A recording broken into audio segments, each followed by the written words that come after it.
Canto 24. Encaminham-se os poetas pelo rochedo e chegam ao sétimo compartimento, no qual estão os ladrões, os quais, picados por serpentes horríveis, inflamam-se e, depois, ressurgem das cinzas.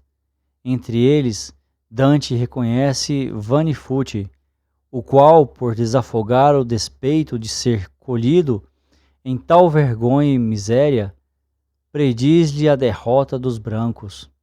Naquela parte do ano incipiente, em que as comas do sol se fortalecem, no aquário, e a noite iguala o dia ausente, quando as geadas matinais parecem da alva irmã figurar a imagem pura, mas tais feições em breve se esvaecem. Campino, que a indigência já tortura, ergue-se e, vendo o prado embranquecido, no coração calar, sente a amargura. Torna ao tugúrio e carpe-se abatido, como quem toda a esperança já perdera, mas vendo em breve o campo estar despido. Do triste manto o alento recupera, revigorado então, corre ao cajado e as ovelhas ao passigo acelera. De temor me senti dessa arte, entrado do mestre merencório ante o semblante, mas logo ao mal foi bálsamo aplicado. À ruína chegamos, nesse instante, Virgílio volve aquele doce gesto, que eu, da colina ao pé, vira ofegante. Reflete um pouco o estado manifesto da rocha examinando. Eis-me, estendendo os braços, resoluto, ergueu-me presto. Como aquele que uma obra entre mãos tendo, logo noutra tarefa põe o intento. Num rochedo Virgílio me sustendo, já de outro acima me avisava atento. Mas alto agora sobe, me dizia, vê se a rocha está firme, toma tento. De capa ali ninguém transitaria, pois nós, leves e eu sempre transportado, subíamos a custo a penedia. Se mais alto o declive do outro lado não fora do que esse outro, em que hora estamos, dele não sei, ficara eu lá prostrado. Que maleboude inclina-se, notamos, a boca enorme do profundo poço. As encostas são tais e experimentamos, que uma é baixa, outra excelsa em cada fosso. Vimos, enfim, do topo a roca extrema, dessa ruína ao último destroço, lá chegado, afã tanto o peito prema, que avante um passo dar, eu mais não pude. Sentei-me então na inanição suprema. Eia, toda a fraqueza em ti se mude, em ócio, disse o mestre, ou sobre a pluma, prêmios ninguém conquista da virtude. Aquele que a existência assim consuma, tal vestígio de si deixa na terra, como o fumo no ar, e na água a espuma. Ergue-te, pois, torpor de ti desterra, recobra o esforço que os perigos vence, impere alma no corpo em que se encerra. Que vais subir muito alto, a mente pense, desse abismo não basta haver saído. Será teu prol, se a minha voz convence. Alço-me então, mostrando-me impelido de alento, que não tinha, e ao mestre digo, avante, forte já me sinto e ardido. Pela rocha esperíssima prossigo, mais estreita, ainda menos acessível, que a outra, os passos de Virgílio sigo. Por provar-me as fadigas insensível, falando andava. Eis ouço de outra cava ressoar voz bem pouco perceptível. O que disse não sei, posto me achava da ponte sobre a parte culminante, mas parecia iroso quem falava. Curvei-me para ver no fosso ciante, mas alcançar não pude o fundo escuro. Ao mestre disse então: se apraste, avante, passando, desceremos deste muro. Daqui ouço uma voz, mas não a entendo. Fito os olhos, mas nada me afiguro.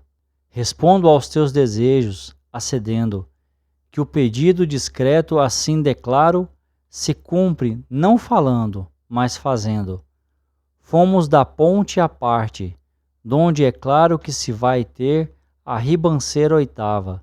Ficou patente a cava ao meu reparo. De serpes tal cardume se enroscava, horríficas na infinda variedade, que ao sangue, ainda ao lembrar, terror me trava. Não tem a Líbia de criar vaidade, de Quersos, Fares, sem cris no seu seio e anfisbenas, tamanha quantidade. Nem do Mar Roxo, em plagas, nem no meio da Etiópia, tropel tão pavoroso, de flagelos jamais a lume veio. Por entre o enxame atroce e temeroso, almas corriam nuas e transidas, heliotrópia, não esperando ou pouso. Atrás as mãos por serpes são tolhidas, que, transpassando os rins, cauda e cabeça, lhes tinham por diante em laços unidas. Eis uma de repente se arremessa ao precito, que perto nos demora, morde-lhe o colo, aonde a espada o acessa. Um ó traçar, ou i, mais custa agora do que ser o mesquinho incendiado. Em cinzas cai o pecador, que chora, estando em terra desta arte derribado, juntando-se à cinza e logo reformou-se, como de antes o triste condenado. Dos sábios na escritura já narrou-se que a fênix morre e logo após renasce, quando aos anos 500 acercou-se. Viva, já nunca em cibo ela se passe, em lágrimas, porém, de incenso e amono, de nardo e mirra em ninho extremo apraz-se, como aquele que cai sem saber como, do demônio ao poder que a terra o tira, ou de outra opilação sentindo o assomo. Levantando-se em torno a si remira, da angústia ainda aturdido que o mordera, e, em seu sossobro, pávido suspira. Assim parece o pecador que ardera contra os pecados na final vingança. Ó justiça de Deus, quanto é severa! Quem fora inquire o mestre, e dele alcança estas vozes. Há pouco, da Toscana, chovi no abismo, onde ninguém descansa. Vida brutal vivi, não vida humana. Chamei-me vane fútil, híbrida besta. Pistóia, meu covil, de mim se ufana. Ao mestre eu disse: referir-nos resta o crime, que deu causa à morte sua. Sei que em sangue banhara a mão funesta.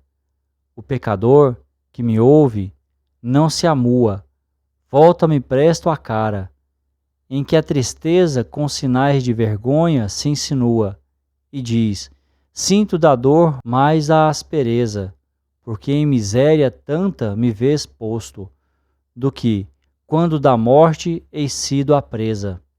Ao que exiges respondo com desgosto, por ter roubado alfaias e ornamento da igreja, aqui estou, sendo meu gosto que pelo crime houvesse outro tormento. Se deste antro saíres algum dia, porque não sejas do meu mal contento. Ouve bem o que a voz me anuncia. De si, Pistóia, os negros expulsando, povo, modos, Florença então cambia. Vapor de val, de magra Marte alçando, o traz em torvas nuvens envolvido. E, enquanto a tempestade está raivando, no campo de Pícem será ferido. Combate, a névoa logo se esvaece. Dos brancos, cada qual será batido. Sábio, pois, certo, a nova te entristece.